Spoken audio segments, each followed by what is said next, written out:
स्वागत है आपका हमारे online learning channel Krishna education पे। तो हम बात कर रहे हैं प्रश्नावली 16.1 के छठे नंबर सवाल की। इससे पहले के जो 5 सवाल है और इस प्रश्नावली के जो बेसिक फॉर्मूला है वो हमने पीछे अपने वीडियो में किए थे, उनके लिंक जो है मैं आपको डिस्क्रिप्शन में प्रोवाइड करवा दूंगा। तो छठा सवाल है हमारे पास, एक घनाभ की लंबाई, चौड़ाई और ऊंचाई का योग 19 सेंटीमीटर है। मतलब क्या दे रखा है इसने, लंबाई, चौड़ाई और ऊंचाई का योग 19 centimetre, length plus breadth plus height is equal to 19 centimetre, तथा इसकी विकर्ण 11 सेंटीमीटर है। विकर्ण का मतलब होता है डायगोनल, वो कितनी दे रखी है आपको, 11 सेंटीमीटर। एक बार अपने फिर से रिवाइज कर लेते हैं कि जो घनाभ था उसकी विकर्ण क्या थे। ये जो हमारा घनाभ था, इसके इस पॉइंट और इसके पीछे वाले पॉइंट को मिलाने वाली ये जो सीधी रेखा होती है इसको हम बोलते हैं विकर्ण। तो विकर्ण की लंबाई हमें कितनी दे रखी है, 11 सेंटीमीटर। और हमें पूछा क्या है, घनाभ का संपूर्ण पृष्ठीय क्षेत्रफल। देखते हैं सबसे पहले, चूंकि घनाभ की विकर्ण का सूत्र आप सबको पता है, हमने याद किया था L square plus b square plus h square. हम इन्हें समीकरणों में लिख देते हैं। समीकरण नंबर 3, विकर्ण सवाल में दे रखी है 11 सेंटीमीटर और हम जानते हैं कि घनाभ की विकर्ण का सूत्र होता है ये। तो समीकरण 2 व 3 की जब तुलना कर लेते हैं तो हमारे पास में क्या रिजल्ट आता है, समीकरण 2 व 3 से क्या रिजल्ट आता है हमारे पास कि रूट में L square plus b square plus h square बराबर में 11 सेंटीमीटर। अब मैं क्या कर रहा हूं, रूट को हटा देता हूं। जैसे रूट हटता है तो उधर साइड में क्या आ जाता है, square. L square plus b square plus h square बराबर में क्या आ गया, 11 का स्क्वायर। मतलब L square plus b square plus h square बराबर में क्या आ गया, 121। 11 का स्क्वायर कितना होता है, 121। अब देखो यहाँ पे आपको दिख रहा है L plus b plus h, यहाँ दिख रहा है L स्क्वायर बी स्क्वायर और एच स्क्वायर। तो इनमें आपस में कोई रिजल्ट बनता हुआ नहीं दिख रहा है। ऐसा कोई भी हमें नहीं पता चल रहा है कि इसको इसमें भाग दे दे या इसको इसमें घटा दे तो आंसर आ जाए। तो इसके लिए हमें क्या करना पड़ता है, एक नई तकनीक अपनानी पड़ती है। इसको नाम दिया हमने समीकरण नंबर 4। नई तकनीक क्या है कि मैं L plus b plus h का होल स्क्वायर कर देता हूं। अब पहले एक बात हो, संपूर्ण पृष्ठीय क्षेत्रफल निकालना है, क्योंकि हम जानते हैं घनाभ का संपूर्ण पृष्ठीय क्षेत्रफल सूत्र मैंने आप लोगों को बताया था, क्या होता है, 2 ब्रैकेट में LB plus BH plus HL। ठीक है, इसको हम समीकरण नंबर 5 देके छोड़ देते हैं। अब बात करते हैं अपने वापस L plus B plus H पे।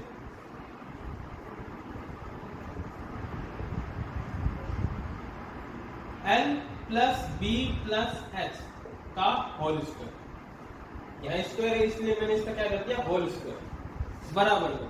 आपको एक सूत्र याद करना है, सूत्र क्या होता है, a प्लस बी प्लस सी का जो होल स्क्वायर होता है वो होता है a square plus b square plus c square plus 2ab plus 2bc plus 2ca। तो ये इसका फॉर्मूला होता है, सूत्र है ये इसका। तो यहाँ पे क्या है, L, B और H, तो उसी की तरह हम इसे क्या लिख देंगे, L square plus B square plus H square plus 2L B plus 2BH plus 2HL। ठीक है, अब देखिए L, B और H, L, B और H बराबर कितना है, 19। L square b square h square, L square b square h square कितना है, 121। ये है समीकरण नंबर 1, यह है समीकरण नंबर 4 से मान रखने पर देखो बराबर का मतलब क्या होता है, L plus D plus H बराबर 19 का मतलब आप इसकी जगह ये लिख सकते हो, ये इसका मान है।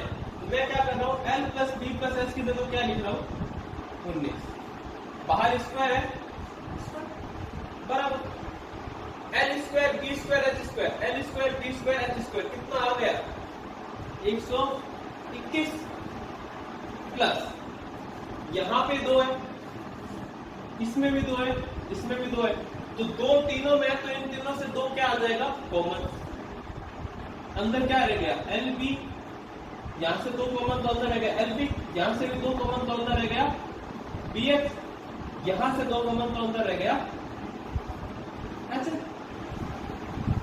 ठीक, 19 का स्क्वायर आपको आना चाहिए कितना होता है 361, 19 के स्क्वायर का होता है 19 इंटू 19 बराबर में क्या है 121 प्लस ये सेम का same 2 L B B H और एच एल।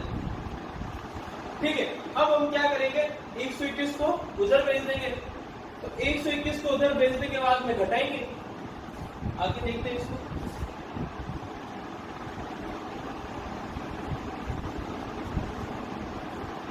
क्या किया हमने 121 को उधर भेज दिया, ये 2 एल बी बी एच और एच एल तो एक साइड में पड़ा है, ये लो एल बी बी एच और एच एल, ये अभी इस साइड में था, मैंने इसको इधर लिख लिया, उसमें कोई फर्क नहीं पड़ता, लेकिन 121 इसके साथ था, अब 121 को मैं उधर भेज रहा हूं तो निशान चेंज हो जाता है, अगर ये प्लस का है तो क्या हो जाएगा माइनस का, 361 तो पहले से था, ये 121 इधर आएगा तो क्या हो जाएगा माइनस का 121, घटा लेते हैं इसको, 1 में से 1 गया 0, 6 में से 2 गए 4, 3 में से 1 गया तो कितना आ गया 240, बराबर में क्या चल रहा है 2 एल बी बी एच और एच एल, ये आ गया हमारा 2 L B plus B H और एच एल। यहां पे अभी हमने एक बात लिखी थी, क्या घनाभ का संपूर्ण पृष्ठीय क्षेत्रफल कितना होता है 2 L B plus B H plus H L, उसको हमने नाम दिया था समीकरण 5। तो 2 L B plus B H plus H L की जगह मैं क्या लिख सकता हूं घनाभ का संपूर्ण पृष्ठीय क्षेत्रफल, समीकरण 5। ये सूत्र क्या है घनाभ के संपूर्ण पृष्ठीय क्षेत्रफल का, घनाभ का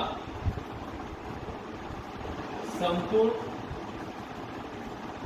पृष्ठीय क्षेत्रफल बराबर में कितना है 240, क्षेत्रफल हमेशा किसमें होता है स्क्वायर में, तो ये क्या आ गया सेंटीमीटर स्क्वायर हमारा आंसर।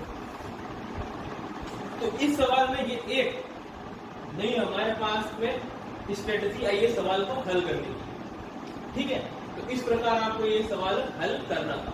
अब देखते हैं हम इसी का अगला सवाल।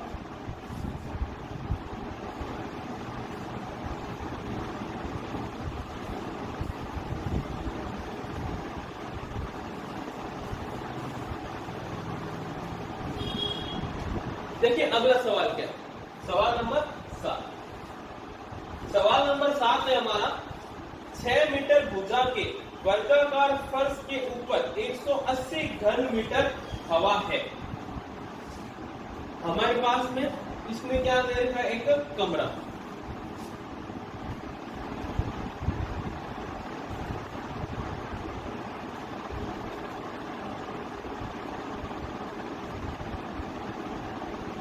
ये कमरा है, ये बोल रहा है इसका ये जो नीचे वाला फर्श है इसका क्षेत्रफल इसने कितना दे रखा है, क्षेत्रफल नहीं दे रखा, इसने दे रखी है भुजा कितनी 6 मीटर, 6 मीटर का वर्गाकार फर्श, वर्गाकार फर्श का मतलब ये भी 6 है और ये कितनी है 6 मीटर, वर्गाकार फर्श है तो लंबाई भी 6 है और चौड़ाई भी 6 है, ये बता दिया कि भाई 6 6 ये कह रहा है इसमें 180 घन मीटर हवा आ जाती है। 180 घन मीटर हवा, घन मतलब क्यूब मीटर।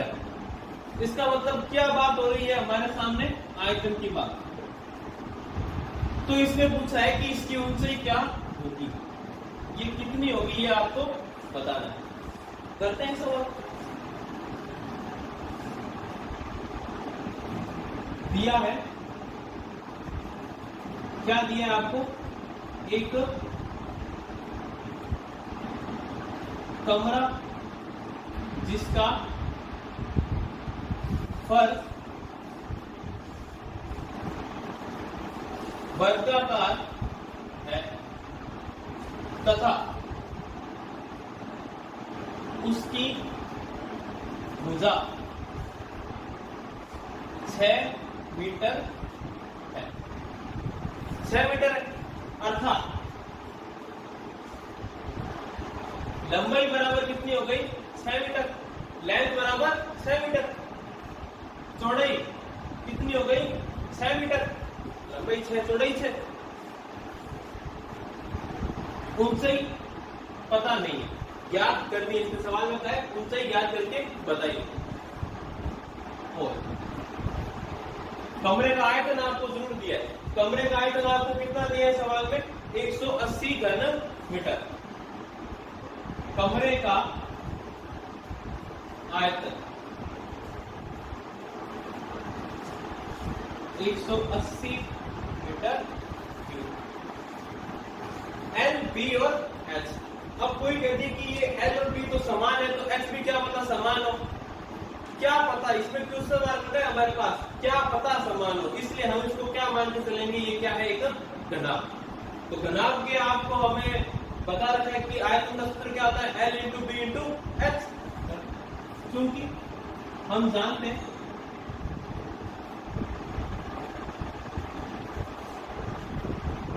कमरा एक घनाभ है, तो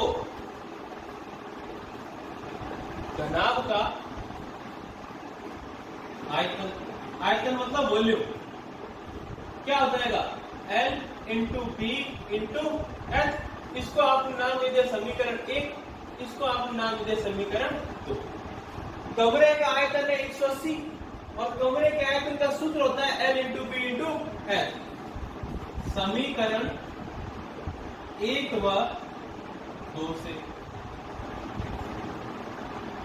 L into B into H, L into B into H बराबर कितना आ जाएगा? 180। L आपको पता है, B आपको पता है, H आपको निकालनी है। L का मान रख दिया, वैल्यू पुट की L की, B की वैल्यू पुट की, H अननोन है, H को से 6 इंटू 6 36 इंटू में X बराबर में 180। 36 यहां गुना में, जब प्लस की चीज उधर जाती है तो हमेशा वो होती है माइनस की। गुना में अगर कोई चीज है और अगर वो इधर जाएगी तो जाएगी वो भाग में, और अगर भाग में कोई चीज है तो वो इधर जाएगी गुना। तो देखिए 180 36 क्या आ जाएगा? भाग में बटे 36, भाग दे इसको सीधा। अगर आपको पता है 36 इंटू 5 180 होता है तो सीधा लिखे, वरना इसको पाड़े से काट काट के देखें। सबसे पहले 6 छक 36 मतलब 6 का भाग जा रहा है, और ऊपर भी 6 का भाग देखिए, 6 3 18 जा रहा है। तो ये तो हो गया 6 3 18, 0 का 0। नीचे कितना हो गया? 6 छक 36। 6 का भाग 30 में कितनी बार जाता है? 5 बार। ये कितना आ गया? मीटर। ऊंचाई जो होती है, लंबाई जो होती है, चौड़ाई जो होती है, उसकी इकाई सिर्फ एक ही होती है, सेंटीमीटर या मीटर या किलोमीटर। हमें चूंकि मीटर में दिया हुआ था तो ये आंसर भी किसमें आ गया? मीटर में। इसने ऊंचाई पूछी थी कमरे की, ये जो अननोन इकाई थी अभी हमारी कितनी हो गई? 5। ठीक है, तो इस प्रकार इस सवाल को हल करना था। 2 नंबर की दृष्टि से ये काफी अच्छा सवाल बन जाता है। आप पेपर में कोशिश करें कि साथ में एक चित्र बनाकर भी दिखा सके। देखते हैं इसी प्रश्नावली का अगला सवाल। उसमें हमें क्या दिया, उसको कैसे हल करना है।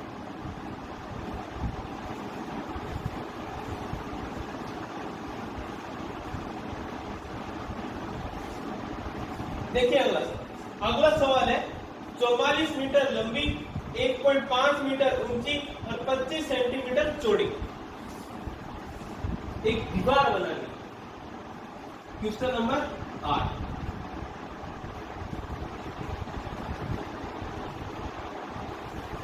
दीवार की लंबाई कितनी होती है? 44। दीवार की लंबाई लेंथ, फिर हमें लिखनी है दीवार की चौड़ाई मतलब उसकी ब्रेथ और ऊंचाई मतलब हाइट। तो ये क्रम से आपके 44, 1.5 और 35। 44 तो है देखो मीटर में, तो इस समय आपको पीछे इकाई का बहुत ज्यादा ध्यान रखना होता है। चौड़ाई भी है आपकी मीटर में, लेकिन ऊंचाई जो है वो सेंटीमीटर में है। तो ये आप विशेष ध्यान रखें। मैंने आपको बताया भी था कि आपको क्या करना है, तीनों की इकाई एक जैसी बनानी। या तो आप सेंटीमीटर को मीटर में चेंज करो या आप मीटर को सेंटीमीटर में चेंज करो, वो जैसा आपको आसान लगे वैसा आप करें। मैं क्या कर रहा हूं, इनको सेंटीमीटर में चेंज कर रहा हूं। तो अगर मीटर को सेंटीमीटर में चेंज करना होता है तो 100 से गुना की जाती है। क्यों? क्योंकि 1 मीटर का मतलब होता है 100 सेंटीमीटर। तो मैं जैसे ही 100 से गुना करूंगा तो ये कितना हो जाएगा, 4400 सेंटीमीटर या 4400 सेंटीमीटर। 1.5 को जब 100 से गुना करेंगे तो ये हो जाएगा 150 सेंटीमीटर। क्यों? पॉइंट हटेगा, नीचे आ गया 1 0, 1 0 से 0 कट गया, तो कितना होता, 15 इंटू 10 कितना होता है, 150। तो ये कितना आ गया, 150 सेंटीमीटर। और ये तो सेंटीमीटर में है, इसको तो चेंज करने की कोई जरूरत नहीं है। आगे इसमें क्या आता है, ये जो दीवार है इसे बनाने के लिए ईंट जो लगेगी उसकी लंबाई, चौड़ाई और ऊंचाई भी दे रखी है। दीवार बनाने के लिए आवश्यक ईंट की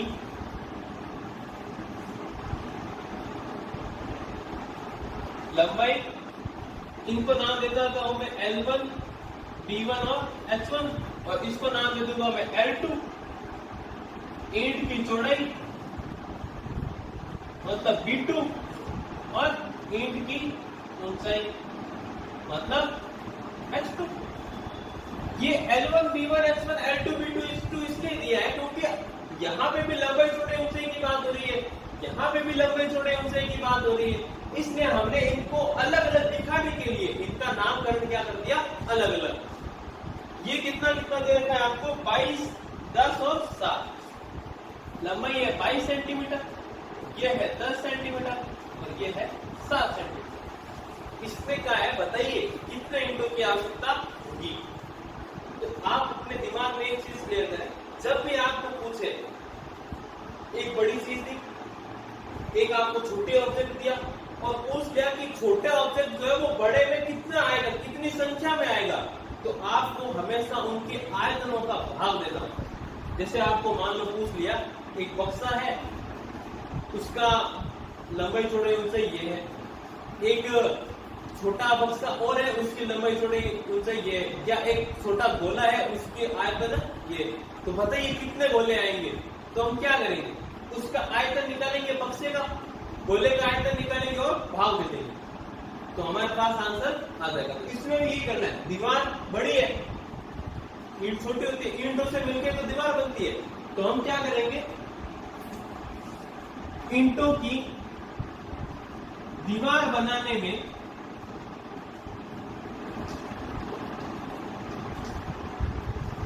प्रयुक्त ईंटों की संख्या ज्ञात करें। ये आपका सवाल है, आपको क्या करना है, दीवार बनाने में प्रयुक्त ईंटों की संख्या ज्ञात करनी है। ठीक है,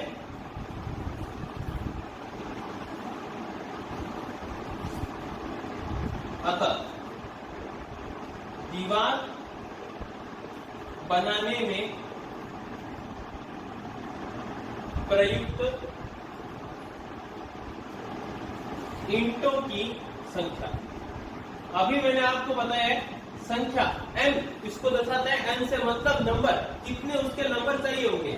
तो ईंटों की संख्या n कैसे निकालते हैं, जो बड़ा हमारे पास ऑब्जेक्ट है, छोटे से मिलकर जो बड़ा बनेगा उसका आयतन वो कौन है, दीवार, दीवार का आयतन बट्टे जो छोटी हमारा ऑब्जेक्ट है वो क्या है, ईंट का आयतन। देखो दीवार में लंबाई चौड़ाई ऊंचाई है, मतलब दीवार क्या है, घनाभ।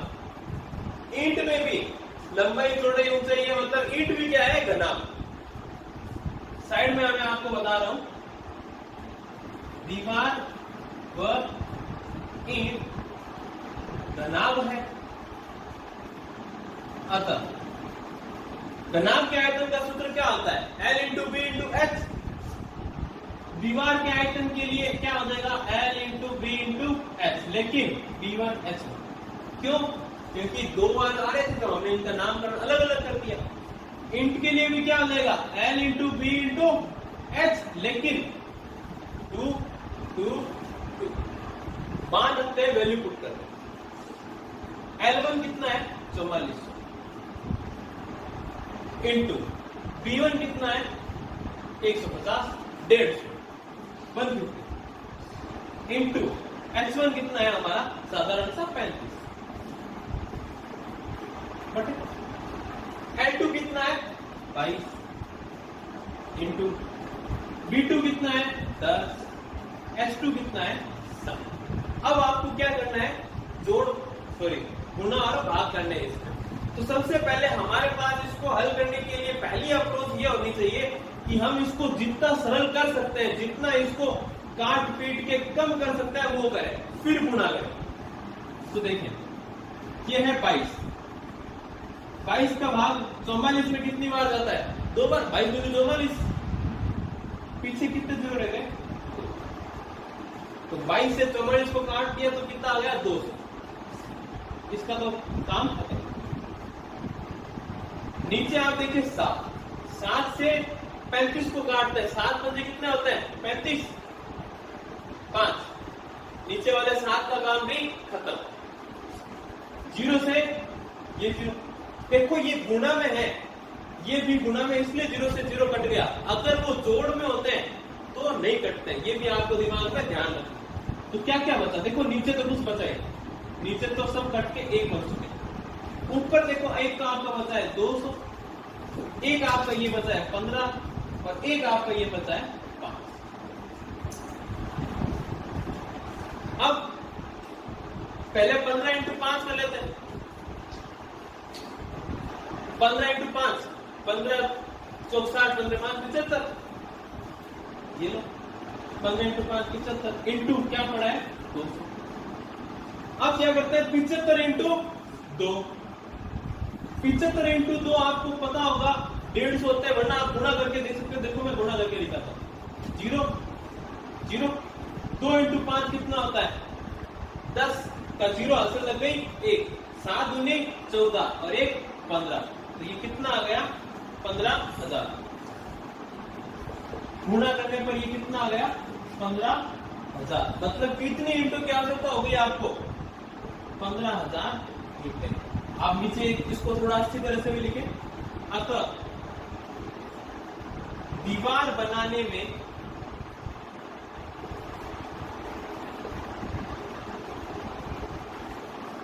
$15,000 ईंटों की आवश्यकता होगी।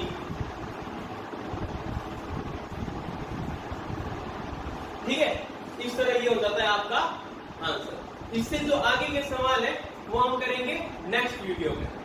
तो अंत तक आपका बने रहने के लिए शुक्रिया। वीडियो को लाइक करें, शेयर करें और सब्सक्राइब करें। धन्यवाद।